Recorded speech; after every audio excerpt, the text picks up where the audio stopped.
In this video, I'm going to break down 3 simple steps that will give you a framework to help you prepare for absolutely anything.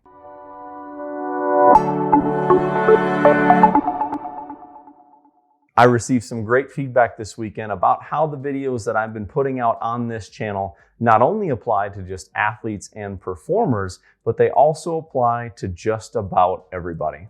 So we're going to switch things up today. Instead of talking about how elite mental performance concepts can be used by developing athletes and performers to help them show up and be the best version of themselves in big moments, I'm going to talk about how anyone can use those concepts to accomplish the same goal. Because the truth is, it's not just athletes and performers that need to be able to show up at their best in big moments. We all do. We all have big moments that we want to be able to show up and to be the best version of ourselves in. We all have different roles that we play in our life, whether it's our job, as a significant other, as a parent, or even as a friend. Each of those roles has the potential to place ourselves in situations that are outside of our comfort zone. But with the right tools and the right approach, we can find a way to, in the face of that adversity, show up as the best version of ourselves. I'll give you a personal example. This past weekend, I was fortunate enough to marry my now wife, and we made the decision to handwrite our own vows. Now, you want to talk about something that was outside of my comfort zone and in many ways very intimidating. That was it. But in spite of that intimidation and the stress that I was going to feel, it was incredibly important for me to be able to show up and to deliver those vows to my future wife. And so it was time for me to start practicing what I was preaching in order to get myself mentally in the best possible position to be able to execute that task. So with that inspiration, in this video, I'm going to break down 3 simple steps that you can use that will provide a framework for you about how to mentally prepare for situations, big moments that are important to you, so you can show up and be the best version of yourself in those moments as well. I'm going to get to those 3 simple steps in just a second, but I want to give you a free gift today for stopping by the channel. If you're an athlete or a performer, or you're the parent or a coach of an athlete or performer, and they could use a boost in their mental performance or their ability to mentally prepare for big moments, I want you to get over to trainwithperk.com/free guide. That free guide is about a 10-minute read, and it contains 3 simple steps that any athlete can use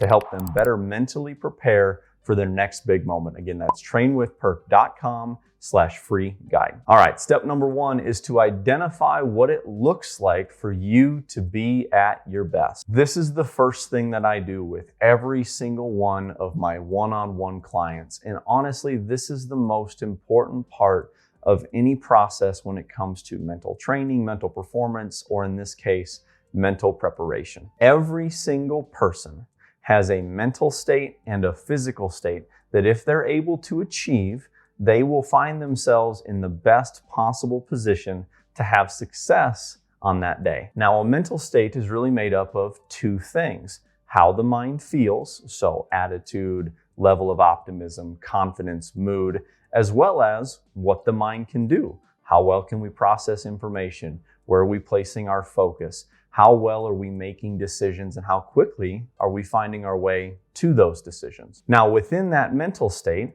there are probably some immediate actions that we're taking or decisions that we're making that we can instantly lean on when it comes time for that big moment. So when you're thinking about your optimal mental state, here's a few questions that I want you to consider. Where do you place your focus? How do you choose to talk to yourself, or what is the nature of that self-talk? How do you choose to think about the stress that you're feeling? Is it something that threatens you? Is the stress that you feel in that moment, do you perceive that as a threat? Or is it nothing more than a sign that you're in the right place, you're in a moment that matters to you? Another great question to ask is, how do you respond to mistakes? Do you move on, or do you tend to get stuck in the past? And again, this is when you're at your best. So as you go through this mental state and you start thinking about how does your mind feel, as well as what your mind can do, you're thinking about it through the lens of, when you are absolutely at your best, what does it look like for you mentally to be in that place? Now, that list of questions could be quite long, and the list of characteristics about how you describe your mental state could be quite long as well. But the fundamental skill that we're training here is the ability to raise our awareness.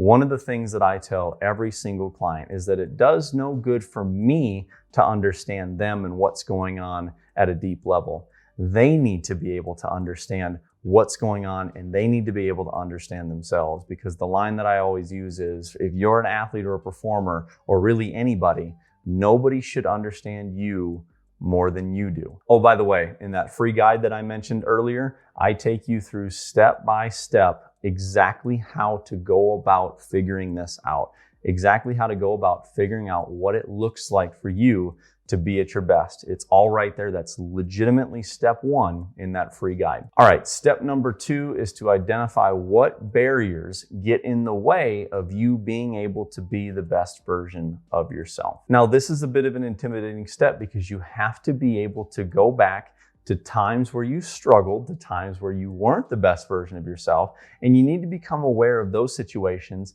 and most importantly, you need to be able to learn from it. And this is one of the most important things that you can do after a situation where you struggled. We need to be able to go back and reflect. Again, it's that uncomfortable little word of reflection. We need to be able to go back and reflect on those moments so we can actually ask ourselves, what went wrong there? And many times we don't do this. It's intimidating to go back and to think about times where we really struggled, or we failed, or we weren't even close to the best version of ourselves. But honestly, if we don't go back and reflect on those moments, we don't learn from it. And odds are, when you enter that moment again, you're probably going to struggle in the exact same way. So let's talk about a few of the barriers that I often see that may also be keeping you from being the best version of yourself. Putting too much pressure on yourself, fearing failure, having an unproductive relationship with the emotions that you feel in the moment, meaning the emotions that you feel are dictating the actions that you either take or that you avoid. Having a hard time controlling your attention or really directing your focus on the task that it needs to be on. Worrying about what others think or how they will think of you based on how you do that day. Not having a clear picture of what the confident version of yourself looks like. And this is something that I go into detail in one of the videos that I have here. I'll leave a link somewhere up above there, but it's also something that I go really in depth in my Consistent Confidence course on my website. It's incredibly important that if you're going to be a performer, you're going to be anybody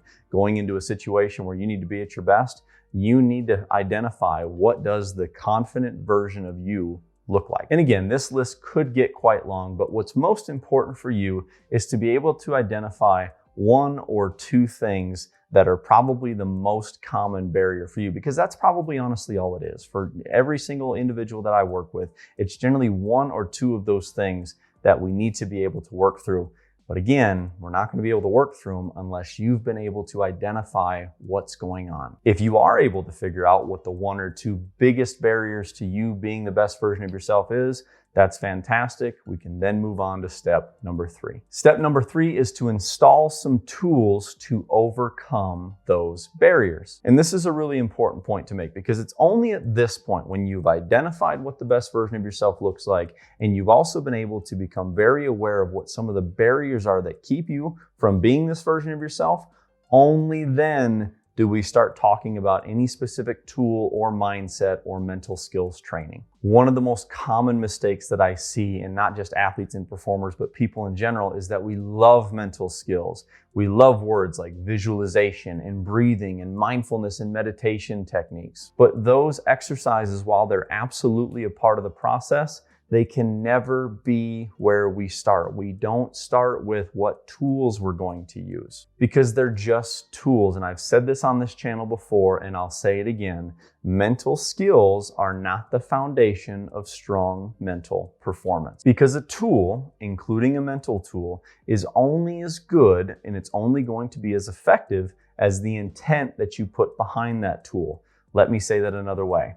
The tool is only going to be effective as long as you're trying to use it to accomplish a specific task. If you haven't identified what that task is, odds are the tool isn't going to be very effective. For example, let's say that you're an aspiring carpenter, and so you go out and you get all the tools that you think that you're going to need to be a carpenter. So you get your hammer, your tape measure, your saw, maybe a level. But then someone wants you to come over and help them fix their deck. So you come over and they tell you what's wrong with the deck, as well as what they want the deck to look like when it's finished. So you look at your deck and you look at this collection of nice shiny new tools and you realize that you have a problem, because in spite of all those nice shiny new tools, you have no idea how to get the deck from here to where it needs to be. Now, I've got plenty of resources on my YouTube channel and over there on my website to help you identify what tool to apply to what specific barrier that you're trying to overcome. But again, you need to be able to identify what does the best version of me look like,